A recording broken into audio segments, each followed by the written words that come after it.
I think that Harley Quinn is like that angel and devil on his shoulder the entire time.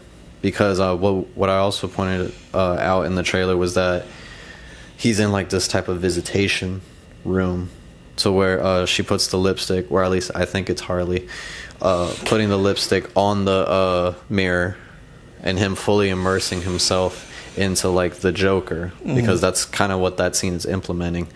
I feel like, you know, that's another indication that she's not real, that she's a part of his imagination, like you were saying, because she's basically going to be his right-hand man, kind of helping him make that final decision of, like, should you do it, should you not? Right. Because he's still fighting his own demons, but he has Harley in the mix, helping him make decisions. Right. And then another thing is, she could possibly be real.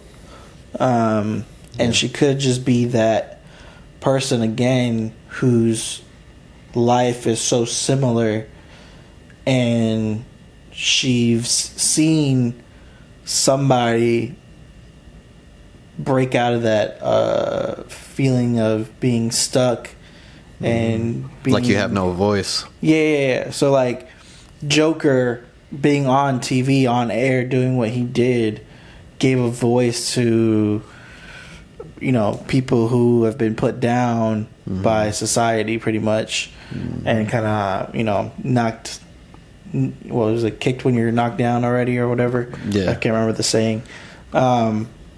So I feel like Harley's been through exactly what Arthur's been through. Like, she's that perfect person. Like, she's been through what he's been through, and the only difference is he made a move about it, and she, you know, obviously, I think she's already in the psych ward. From what basically. what I think is going to happen, she's gonna already be there. He's just, you know, getting admitted from kind of following from the first movie, and that's her idol, basically. Right, like, right. she was. So what it could probably be is like the first part of the movie is her perspective first of like seeing everything that he did, and now she's like idolizing him, because in the animated series, or when we see her in the video game, like Harley Quinn is like almost idolizes Joker. Right. So that could be like the stepping stone of like, this Harley Quinn is how she came to idolize Joker and fall in love. Okay. You got a good point there on that. You got a good point there. I think that's probably going to be the opening 15, 20 minutes, because when she sees him, like, she's like, her eyes get real wide, like she's fanboying over this person. Right. But it's hard to say that it's real, because she's doing like we said, those movements, parallels, with the gun to the head, and it's like, how does she know that? Because the only person who shared that moment with him was Sophia from down the hall. It's like, that wasn't publicly displayed. Yeah. It's weird, because it's like, you. But again, maybe are we schizophrenic? Shit, we think she's real. But again, it's like that thing I was saying, where like their lives are so perfect and like intertwining with each other, but like they're kind of moving. I was about to use two hands. They're kind of moving like this the whole time, right? For you, yeah. So they're kind of moving like this the whole time, and they're gonna end up kind of like getting into an intersection, which is Arkham Asylum. Right. So it's like they're gonna end up. They have similar lives, so it's like, she's, like you said, idolizing him, and I think she's, again, it's going to be in the asylum first. She's going to see him, kind of fanboy over him, or keep it subtle, and then try to like win over him, because obviously it seems like, you know, this Joker, he's more of like a, you know, he's kind of like more on edge of everything, right. So he might not even trust her love, because remember, he fell for it off of his condition that he thought Sophia was falling for him. Right. So he may reject Harley for a long time. So it may drive Harley insane. It may drive Harley mad, to where, you know, we see how she kind of like acts out and stuff like that. Or maybe it could be flipped. Maybe he could be in the asylum and she comes later on. Maybe she's kind of purposely paralleling his life, like copying his life, But again, that's kind of weird. Yeah. With the whole gun to the head thing, put on the makeup, doing the whole, shebang. I think the only thing that's probably public is him dancing on the steps or something like that. Dancing on the steps. Well, but I feel like that's still such a personal moment because the only two people that saw him were the detectives dancing. So it's like, I just feel we're leaning so more on the side that she's fake because there's too many parallels of like her doing similar things that he's done personally with himself. So where it's the gun to the head, it's the dancing on the steps, it's the there's something else.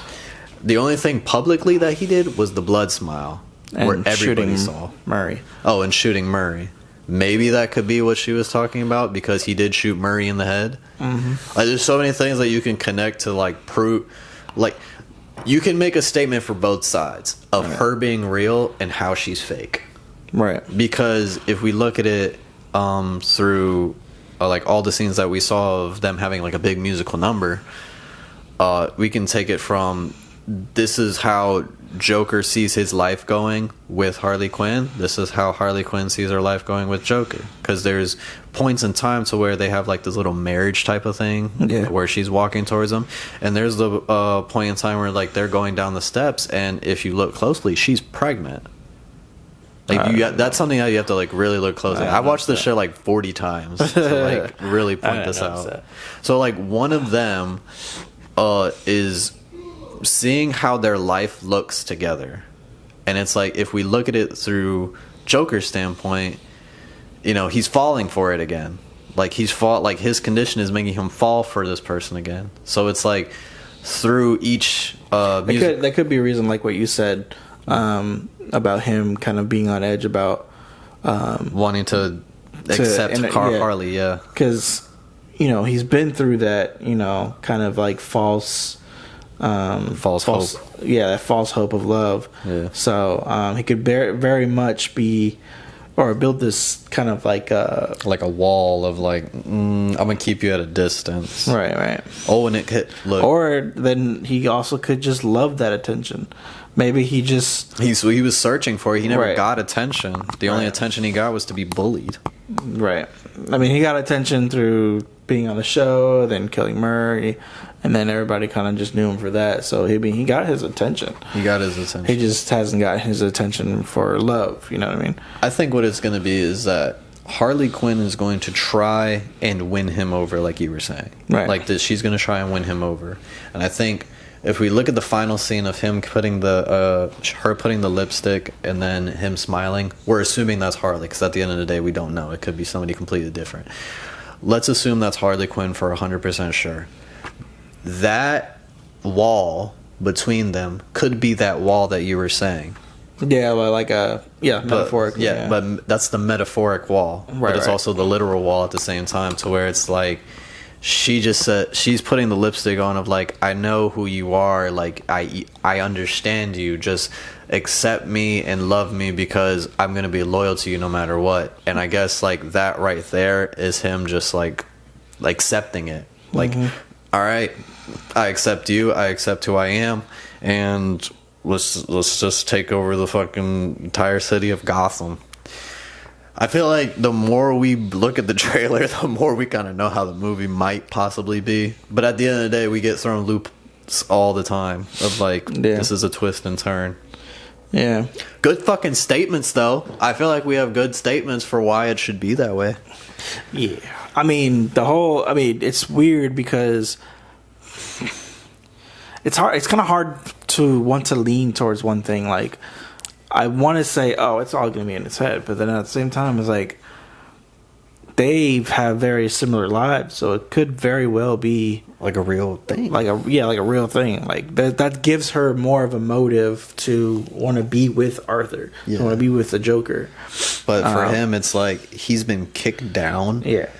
So much that it's like, why would he trust the next thing coming along? That, and like, he's already, like, there's evidence from the first movie. He's already fantasized about the perfect lover for him. So this could be like just a larger case of a perfect lover in his mind, because we've seen that type of like schizophrenic moments from him from the first movie.